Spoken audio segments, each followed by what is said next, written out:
Todd Merrill Studio represents 30 artists that make everything from fine to decorative arts, from flat art to functional furniture and lighting.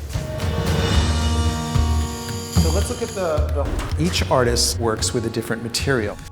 I work with paper to make like the scales of a dragon.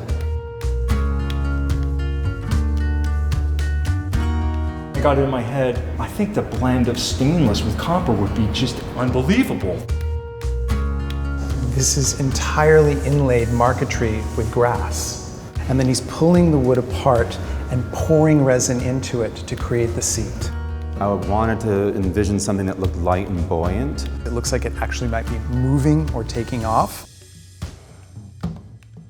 Aaron Sullivan cast the sun from lava and then the moon from the beach in Hawaii. Sophie applies paper mache, gilt, all hand cast, decorating the moon.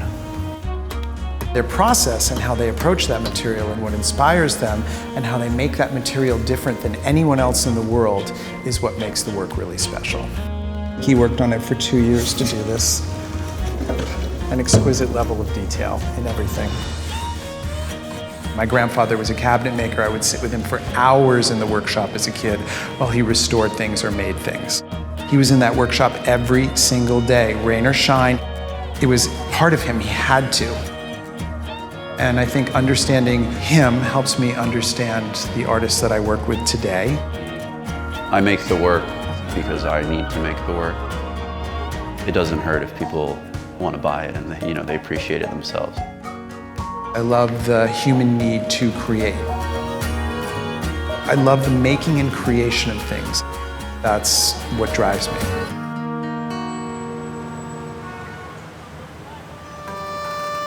Beauty for me comes from seeing the vision that the designer had. When we opened in 2000, it was really the beginning of people's interest in what was modern, what was different, that had been created at the end of the 20th century. And there was nobody really dealing in that period at the time.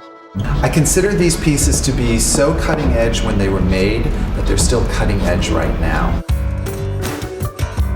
Paul Evans, Bill Powell, Vladimir Kagan, Carl Springer.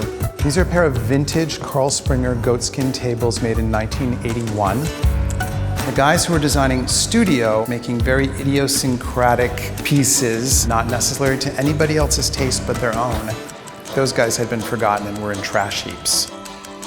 I started pulling things out of the trash, literally. We're sitting in front of a Paul Evans bow tie table from 1969. It's a bold, beautiful piece of sculpture. Paul Evans' work, it's alive. You can feel its energy, it's living. Europeans documented all of their artists and their makers, but the American makers had nothing. So every time I would buy something that related to a given artist, I put it in a file. At the end, I had 30 files on 30 different artists. I took all my documentation and turned it into a book. The time of that publication closed a chapter in my mind on the 20th century. I wanted to see what was next. Bye, John. I wanted to know who are the makers in the 21st century that are defining the era now? How unique is it? How are they using materials? How do they make it? What's inspiring them? Where is it all coming from? I just saw it, and once I saw it in my head, I'm like, I have to make it. I see an artist who's brought me something that might be rough. It's very nascent, it's in its beginning stages. Is that a mistake? No, it's not a mistake. It's very conscious, but it's essentially drawing with the welder. I'm loving it, but I can see how it will grow. I did that, and I haven't taken it any further. I think you definitely should be taking it further. Okay. That book of Todd's, that was the first time that I'd seen Paul Evans. This is very much what Evans was thinking as well. None of his welds were perfect. They were all against what the rule book is on welding. There's a brutality that Evans and Stefan have in common together. Every element of the table is worked. This represents Stefan's newest work. We got 2 tables in. There's 1 table left. The other one sold within 24 hours. And then this is the bed. Yeah, split it right down the middle. Perfect. Okay, and then Mindy's catalog, what are we thinking about for her? The services that we provide the artists go way beyond a traditional white box gallery. We also offer the services of an agency. And so we're really representing their work, but we're also branding it, promoting it, advertising it. I always see something I love, and I always see something unique that I've never seen before. Todd has an incredible eye. Oh, that's really an amazing piece. We could use that in the entry. And is that a Paul Evans? We sell to the top architects and interior designers worldwide. He has impeccable taste and talent for finding new artists. Oh, that's incredible. He really sees something and he knows how to amplify it. Like a rainbow. Like a rainbow, but then to incredible metallics. It's gotten more dramatic, more expressive, more bold. Thick, thin, misshapen, whatever. Todd always wants to push it a step further. We help edit and we steer, but I always want it to be the artist's vision. When you look at these from a low level and you look at them, they look like they're marching at you. Yeah. Like a little pair out of a herd.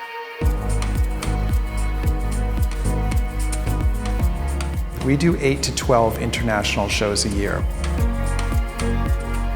Pad London, then Salon, New York, and then some of it is going to end up in Design Miami, Basel in December.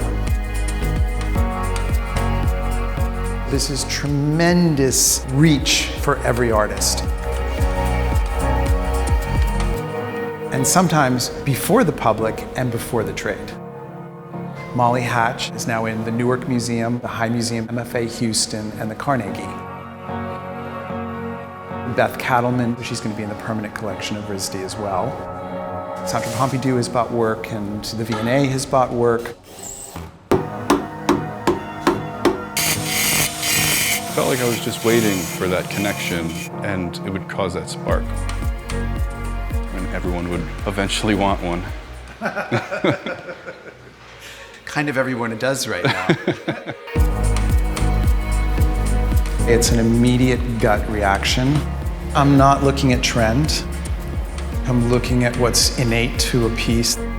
Is there anything else like this out there? I want to be wowed by every piece that I get because I want the clients to be wowed by it. I want their friends to be wowed by it. My vision was to have a bunch of them, so it was like a school of them, and they would all be slightly nuanced. You can always make a few more. Everything you make has to fly. You're going to get something unique. You're buying something that's completely your own.